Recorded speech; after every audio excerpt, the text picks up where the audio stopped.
it was at Michigan State that I really started considering the priesthood. And so the seminary just kind of kept coming up in my head. This major thought of why me, Lord, kept coming up.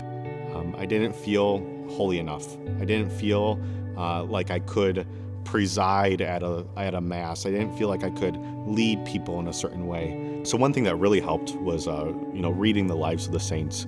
I got into the kind of habit of just kind of picking up a book and reading about a saint or a blessed. And so started off with Blessed Solanus Casey, started reading about his life and just saw, his life was full of inadequacies as well. And yet he was still a holy man, a holy priest. One book in particular is He Leadeth Me. I read that while I was at Michigan State, still discerning. And it's about the story of Father Walter Chiswick.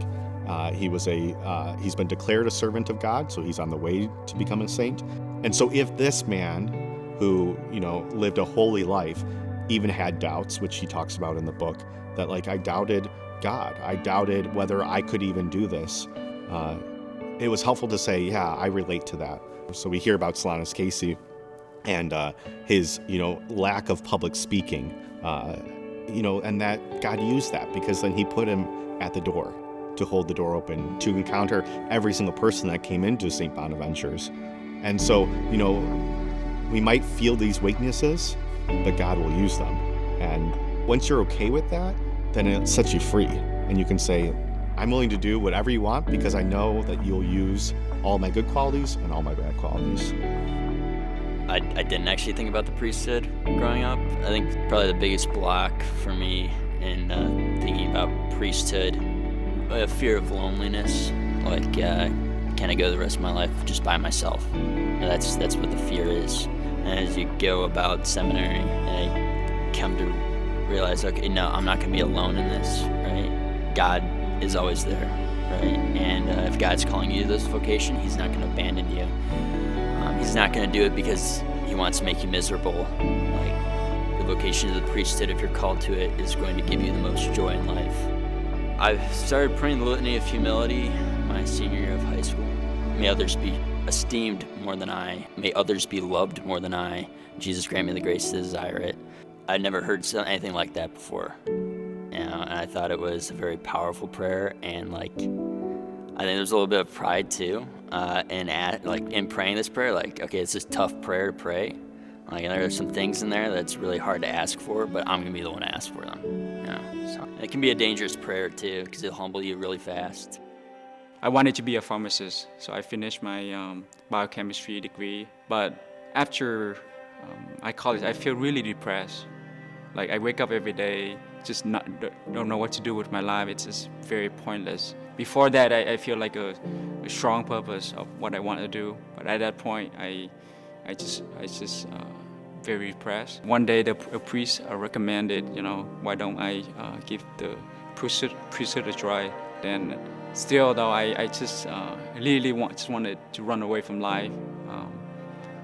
But coming to the December weekend though, one of the nights, I don't know why, I came into the chapel here at the seminary, and I kneeled down on one of the pew, and I asked Jesus this question: Lord, if you want me to be a priest, you gotta make me like praying.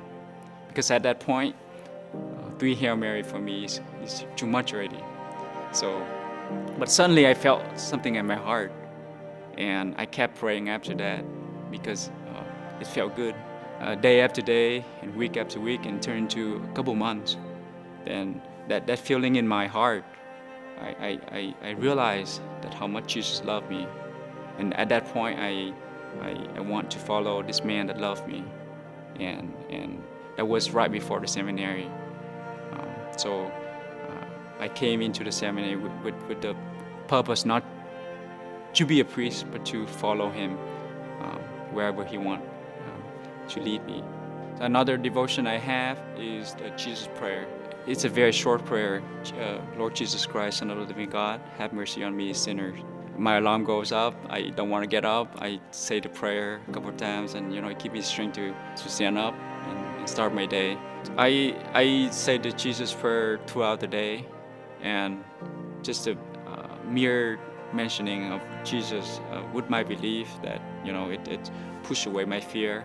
When I say have mercy on me, sinner, Jesus always show in us that we our weakness, and the moment we accept that weakness, we acknowledge it. The Lord give us the grace to overcome our fear and to even overturn that weakness into our strength. In college, I had studied computer science and theology. I had a good job lined up. And it was just like an inkling that I might have this call to the priesthood. I was a software engineer. I had an engineer's mind. How am I going to handle people? And when people are in pain, how am I going to help them? It just seemed like outside of my skill sets. I kept moving up the career ladder. I was reaching the goals I wanted. I was loving everything I did. Things were going well at the parish. I thought I was exactly where I needed to be. But then in adoration again, the Lord told me, I want you to be my priest. I was introduced into adoration back in high school, going to Steubenville conferences, and now it's kind of this moment that I can rest from the rest of what's going on in life. Any struggles that are going on or joys, they're still there. It's not an escape from those things, but it's a rest in it that, okay, I can hand these over to the Lord. The Lord's taking care of them. And right now, it can just be me and the Lord. And it is a man's destiny to receive this call. It is to be able to say, I was born for this.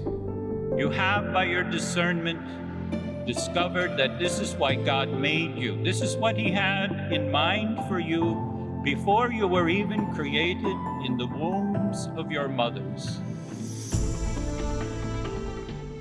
As much as I enjoyed the life that I was living before, this has been even greater of a blessing. The great grace that I have right now is that there's not a lot of anxiety.